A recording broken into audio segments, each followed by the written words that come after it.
अस्सलाम वालेकुम। उम्मीद आप खैरियत से होंगे। बहुत बहुत शुक्रिया आपके फीडबैक का। पार्ट 2 में आपका खुशामदीद। घर बैठे कैसे कनाडा की पीआर हासिल कर सकते हैं। उम्मीद है आपने पार्ट 1 देखा होगा। पार्ट 1 के एंड पे मैंने आपको सारा कुछ बता दिया था कि भाई क्या क्या चीज़ें हैं जो कि आपको एलिजिबल बनाती हैं घर बैठे कनाडा की पीआर के लिए अप्लाई करने के लिए।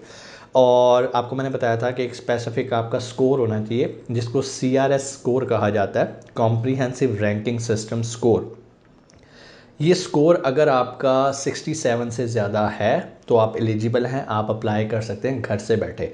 अब अगला आप लोगों का सवाल था कि सर CRS कैसे कैलकुलेट किया जाए। मुझे अगर अपना CRS स्कोर कैलकुलेट करना है तो मैं कैसे कर सकता हूँ। तो मैंने आपको बताया था हम इसके लिए सेकंड वीडियो बनाएंगे और आपको मैं स्क्रीन पे लेके जाऊँगा और प्रैक्टिकली दिखाऊँगा कि आप कैसे अपना CRS कैलकुलेट कर सकते हैं। और अगर आपको लगता है कि आपका CRS 67 से ज़्यादा बन रहा है तो आप अप्लाई कर सकते हैं कनाडा की पीआर के लिए। और आपको कनाडा जाने की ज़रूरत नहीं है, आपको सारा काम यहीं से करना है, किसी एजेंट को पैसे नहीं देने। टाइम वेस्ट नहीं करते, स्क्रीन पे चलते हैं और आपको मैं बताता हूँ कि CRS स्कोर कैसे कैलकुलेट किया जाता है। जी तो हम आ गए स्क्रीन पे। हमने यहाँ पे लिखना है CRS स्कोर। ये देखें जी, लिखा आ गया है। हमने इसको क्लिक किया, यहाँ पर हमारे पास पहला ही लिंक आ रहा होगा। ये इसकी ऑफिशियल वेबसाइट है कनाडा की, cic.gc.ca। हमने इस पर क्लिक कर दिया। हम किसी वेबसाइट पे नहीं जा रहे, कनाडा की ऑफिशियल वेबसाइट पे मौजूद हैं। यहाँ पर हमने कैलकुलेट करना है कॉम्प्रिहेंसिव रैंकिंग सिस्टम स्कोर, और जिसे CRS स्कोर भी कहते हैं। और ये टूल है बेसिकली कैलकुलेट करने के लिए, ठीक है। एक्सप्रेस एंट्री का जो प्रोग्राम है जो हम डिस्कस अभी कर रहे हैं। और यहाँ पे मुख्तलिफ उन्होंने फैक्टर्स लिखे हैं जिस बेस पे आपका स्कोर कैलकुलेट किया जाता है। स्किल्स हैं, उसमें आपकी एजुकेशन है, लैंग्वेज एबिलिटी है, वर्क एक्सपीरियंस है, अदर फैक्टर्स हैं। और ये मैं ऑलरेडी अपनी वीडियो 1 जो हमने बनाई थी उसके अंदर हम कर चुके हुए हैं। हम आते हैं अब नीचे, और नीचे आके हमने देखना है कि भाई what is your marital status. यहाँ पर उसने आपसे क्वेश्चंस करने स्टार्ट कर देने हैं, ठीक है जी। बारी बारी देख लेते हैं जितने क्वेश्चंस को हम आंसर कर सकते हैं। अदरवाइज़ आप लोगों ने सिंपल इस लिंक पे आना है जो मैंने आपको तरीका बताया, और यहाँ पर आके अपने डाटा आपने देते जाना है। आखिर पे उसने आपका स्कोर कैलकुलेट कर देना है, ठीक है जी। ओके लेट्स स्टार्ट भाई। मैरिटल स्टेटस क्या है जी। फॉर एग्जांपल आप मैरिड हैं तो मैरिड कर लें, अगर आप सिंगल हैं तो नीचे वाला सिंगल सेलेक्ट कर लेंगे। इज़ योर स्पाउस और कॉमन लॉ पार्टनर और सिटीजन और परमानेंट रेजिडेंट और नो। अगर आपका कोई पार्टनर रेजिडेंट है तो आप यस करेंगे, अदरवाइज़ आप नो करेंगे। उसके बाद जैसे जैसे आप फिल करते जाएंगे आपसे सवाल पूछता जाएगा, और आपने बोर नहीं होना, प्रॉपर टाइम लगाना है। It will take a lot of time, लेकिन सारे सही आंसर करने ताकि आपको पता चल सके कि आपका जो स्कोर है वो बिल्कुल एक्यूरेट कैलकुलेट हो रहा है। विल योर स्पाउस और common law partner come with you to Canada. अगर आपकी वाइफ आपके साथ ट्रैवल कर रही हैं तो आप कहेंगे येस, अदरवाइज नो, ठीक है। दोनों ऑप्शन आपके पास हैं। येस कर देते हैं। How old are you, choose the best answer. If you have been invited to apply, enter your age on the date you were invited or you plan to complete an express entry profile, enter your current age। हम फिलहाल अपनी current as बता देते हैं जी। For example हमारी as है, randomly कुछ भी हो सकती है, 30 साल कर लो, 30 साल कर ली, ठीक है। What is your level of education. अच्छा यहाँ पर आपने एक काम करना है, ठीक है। हम यहाँ पर अपनी डिग्रियों को यहाँ पर एंटर कर देते हैं जी। हम बैचलर्स हैं, हम मास्टर्स हैं, ऐसा नहीं होता।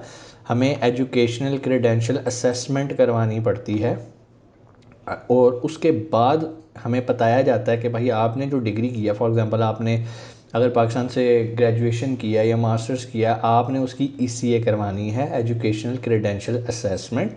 उसके बाद पता चलेगा कि आपकी डिग्री की कनाडा में क्या वैल्यू है। बाज़ अगर ऐसा होता है हमने यहाँ पे 4 साल का बैचलर्स किया हुआ है, लेकिन कनाडा के अंदर वही डिग्री 2 साल की हो रही होती है, तो वो जितनी देर की कनाडा में हो रही होती है वो उतने कंसिडर होएगी। ऐसा नहीं है कि आपको जी मैंने तो 4 साल पढ़ा है, ओके आपने 4 साल पढ़ा है, कनाडा में उसकी वैल्यू 2 साल है। तो यहाँ पर आपने उसका वो करवा लेना। यहाँ पर सारा तरीकाकार लिखा हुआ है, ठीक है जी, कि कैसे आपने ECA करवानी है। उसके बाद यहाँ पर हम फिलहाल इसको आंसर करते हैं कि जी ठीक है हमने असेसमेंट करा लिया और हमारा जो है ना वो बैचलर्स डिग्री है, 3 और more year programme at university college whatever, ठीक है जी। Have you earned a Canadian degree, diploma और सर्टिफिकेट। अगर आपने कुछ वहाँ से पढ़ा है, बहुत सारे स्टूडेंट जो पढ़ने गए होते हैं वहाँ पर, ये सवाल उनके लिए। अगर आपने नहीं तो आप यहाँ पर नो कर सकते हैं। Official language, Canada's official language English and French. तो आपने जो भी टेस्ट दिया हुआ है, are your test results less than 2 years old. इसका मतलब ये है कि अगर आपने IELTS या कोई भी लैंग्वेज का टेस्ट दिया हुआ है वो 2 साल से पुराना नहीं होना चाहिए। तो वो आपसे यही सवाल कर रहा है, are your test result less than 2 years old? आपने कहना no, oh sorry, less than 2 years old, ठीक है जी, अदरवाइज़ वो आगे में लेके नहीं चलेगा। विच लैंग्वेज टेस्ट, कौन सा लैंग्वेज टेस्ट दिया? आप कहते जी मैंने आइल्स दिया है। आप ये जितने टेस्ट लिखे हैं आप ये दे सकते हैं। आइल्स कर लिया जी, okay. Enter your test score, यहाँ पर आपने अपने स्कोर एंटर करने। जब भी आप आइल्स देते हो, आइल्स का टेस्ट देते हो, तो आपको बताया जाता है कि स्पीकिंग में आपके कितने बैंड्स हैं, लिसनिंग में, रीडिंग में, राइटिंग में। हम फॉर एग्जांपल एज्यूम कर लेते हैं कि जी हमारे 6 बैंड हैं, और मेरा ख्याल 6 तो आम इजीली आ जाते हैं। बहुत सारे लोग इसमें इजीली जो है वो क्वालिफाई कर लेते हैं, कोई इतनी बड़ी टेंशन नहीं होती। हम हर जगह पर 6 कर देते हैं। फिर do you have other language result, test result must be less than 2 years। Again वो पूछ रहा कोई और टेस्ट भी दिया, आप कहते हो जी नहीं, नॉट एप्लीकेबल, ठीक है जी। अब आ जाता है जी वो आपसे वर्क एक्सपीरियंस के बारे में पूछ रहा है। If you are not sure of the NOC tier for this, basically NOC ये होता है कि अगर आपने कनाडा में जॉब की हो तो ये उसके लिए रिक्वायर होता है। जैसे यहाँ लिखा है, in Canada the national occupational classification NOC is the official list. अगर आपने, आपका एक्सपीरियंस है, ओके फाइन, अगर नहीं है तो आप बता देंगे कि आपका नहीं है, बिकॉज आपने ये लाइन पढ़नी है, in the last 10 years how many years of skilled work experience in Canada do you have. अगर आपका कनाडा में एक्सपीरियंस है तो फिर आप इसको सेलेक्ट करेंगे, अदरवाइज़ आप नो करेंगे, ठीक है जी। आगे मूव हो गए। In the last 10 years how many total years of foreign skilled work experience you have. अब मीन्स कि आपका कनाडा से बाहर कितना एक्सपीरियंस है, 3 साल का है, 3 से ज़्यादा साल का है। Do you have a certificate of qualification from a Canadian province. अगर आपके पास कनाडा से कुछ है पढ़ा लिखा तो ठीक है, नहीं है तो आपने इसे नो कर देना है। सो इस तरह के सवाल ये आपसे पूछते रहेंगे और बड़े बेसिक क्वेश्चंस होंगे, आपने आराम से उसे पढ़ना है। चलें 2-4 और सवाल कर देते हैं ताकि हमारी वीडियो ज़्यादा लंबी ना हो जाए, आप लोग बोर हो जाओगे। Do you have a valid job offer supported by a labour market impact assessment. अच्छा, ये लेबर मार्केट इम्पैक्ट असेसमेंट क्या है? आपने आजकल बड़ा सुना होगा, एजेंट हजरात कहते हैं जी लेमिया वाली जो है वो जॉब आ गई है, लेमिया वाली जॉब आ गई है, हालांकि वो LMI है, उसे कहते हैं labour market impact assessment. Basically कुछ जॉब्स की रिक्वायरमेंट होती है जो कनाडा की गवर्नमेंट कहती है कि भाई हमसे अप्रूवल लो, उसके बाद आप किसी को जॉब पे रख सकते हो। बेसिकली कनाडा गवर्नमेंट ऐसा क्यों करती है? फॉर एग्जांपल आपके पास कनाडा के अंदर ही लेबर मौजूद है, सारा कुछ मौजूद है आपकी फील्ड से रिलेटेड। फॉर एग्जांपल मैंने एक कुक रखना है और मुझे पता है कनाडा में इतने सारे कुक मौजूद हैं, तो गवर्नमेंट, और मैं गवर्नमेंट हूँ, और मैं गवर्नमेंट एज ए गवर्नमेंट कहूँगा एम्प्लॉयर को कि भाई पहले अपनी लोकल आबादी को इंटरटेन करो, मुँह चूक के बाहर से लोगों को ना बुलाते जाओ, अपने वीज़े ना भेजते जाओ। तो वो पाबंद होते हैं कि लोकल स्टाफ हायर करें। हाँ, जब आपके पास लोकल स्टाफ नहीं होता किसी फील्ड में, फिर आप गवर्नमेंट से अप्रूवल लेते हो, उस अप्रूवल को कहते हैं लेबर मार्केट इम्पैक्ट असेसमेंट, ठीक है। आप असेसमेंट करवाते हो कि भाई मार्केट में ये वाली लेबर का इस टाइम फुकदान है, मुझे ये कनाडा से बाहर से बंदे चाहिए, ठीक है।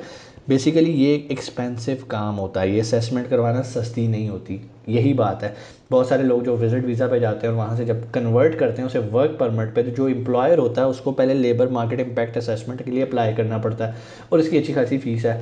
अब बहुत सारे एम्प्लॉयर आपको कहते हैं लाओ भाई $10,000 दे दो, $20,000 दे दो, कुछ तो $50,000 भी मांगते हैं कि भाई $50,000 दो, मैं तुम्हें LME करवा के तुम्हें मैं जॉब पर रख लेता हूँ। तो बहुत सारे लोग जिन्हें कीड़ा होता है कि हमें कनाडा जाने जाना है, वो $50,000 भी दे देते हैं, क्योंकि वो अपने सारे किले शिले बेच के आए होते हैं। तो इट्स अप टू यू, कुछ लोग 20,000 मांगते हैं, कुछ क्या मांगते हैं। तो मैंने आपको कॉन्सेप्ट दिया कि लेबर मार्केट इम्पैक्ट असेसमेंट होती क्या है, LMIA होती क्या है। तो do you have a valid job offer supported by this one, आपके पास है, वेरी गुड। ये एक ऐसा क्वेश्चन है, अगर ये आपके पास है ना, आपका समझें कि काम हो गया। ये इतनी वेटेज रखता है क्योंकि महंगा काम है और इजीली होता नहीं है, दैट्स द रीज़न, ठीक है। हाँ, अगर आपका कोई रिलेटिव वहाँ पर मौजूद है और आप उसको रिक्वेस्ट करते हो कि मुझे लेबर मार्केट इम्पैक्ट असेसमेंट की, और उसकी वहाँ कंपनी भी रजिस्टर होनी चाहिए, तो ये करवा के मुझे कोई जॉब निकलवा दो, वर्क परमिट दे दो, ताकि जिस बेस पे मैं कनाडा मूव हो जाऊँ, और उसे कह दो कि यार जो खर्चा आएगा मैं तुम्हें पे कर दूँगा, तो फिर शायद आपका $8-10,000 में ये काम हो जाए कैनेडियन डॉलर्स में। अदरवाइज़ अगर आप किसी एजेंट के हत्थे चढ़ते हो, लॉयर के हत्थे चढ़ते हो, कंसल्टेंट के हत्थे चढ़ते हो, तो जेन में रखना कि भाई $20,000 से लेकर $50,000 कहीं नहीं गया, ठीक है। लोग दिहाड़ियाँ लगाते हैं इस पर। सो यहाँ पर आपने इसे नो कर देना है, येस कर देना है। Do you have a nomination certificate from a province और टेरिटरी, मीन्स के जिस तरह आपको मैंने बताया कि और भी इमिग्रेशन प्रोग्राम है कनाडा के, प्रोविंशियल है, आप वहाँ पर अगर आपने अप्लाई किया हुआ है तो वो उसके बारे में पूछ रहा है कि आपके पास उसका नॉमिनेशन सर्टिफिकेट है। अगर आपने किसी और नॉमिनी से अपने आप को ट्रांसफ़र करवाना है एक्सप्रेस एंट्री में तो उसके लिए आपके पास सर्टिफिकेट होना ज़रूरी है। नो है तो आप इसे नो कर देंगे।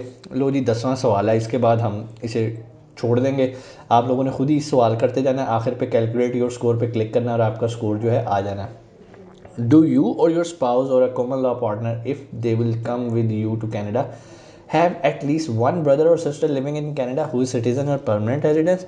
To answer yes, the brother or sister must be 18-year-old or older, related to you or your partner, blood, marriage, common law, partnership or adoption. Adoption भी चल जाएगी भाई, बड़ी बात है। Have a parent in common with you or your partner. A brother or sister is related to you by blood, adoption, marriage, step brother, etc. अगर आपका कोई भी रिश्तेदार वहाँ रहता है, सिर्फ शर्त ये है कि भाई 18 साल से बड़ा होना चाहिए। अब यहाँ उसके पास पीआर हो वहाँ की, यहाँ वो क्या कह रहा है, सिटीज़नशिप होनी चाहिए, ठीक है। अगर आपके पास सिटीज़नशिप, उसके पास सिटीज़नशिप और या परमानेंट रेजिडेंस है और वो इनमें लाई करता है, आपका ब्रदर है, सिस्टर है, आपका कोई मुंह बोला भाई है, मतलब अडॉप्ट किया हुआ भाई है, तो वो चीज़ें सारी प्रूफ करनी पड़ती हैं, ठीक है ना।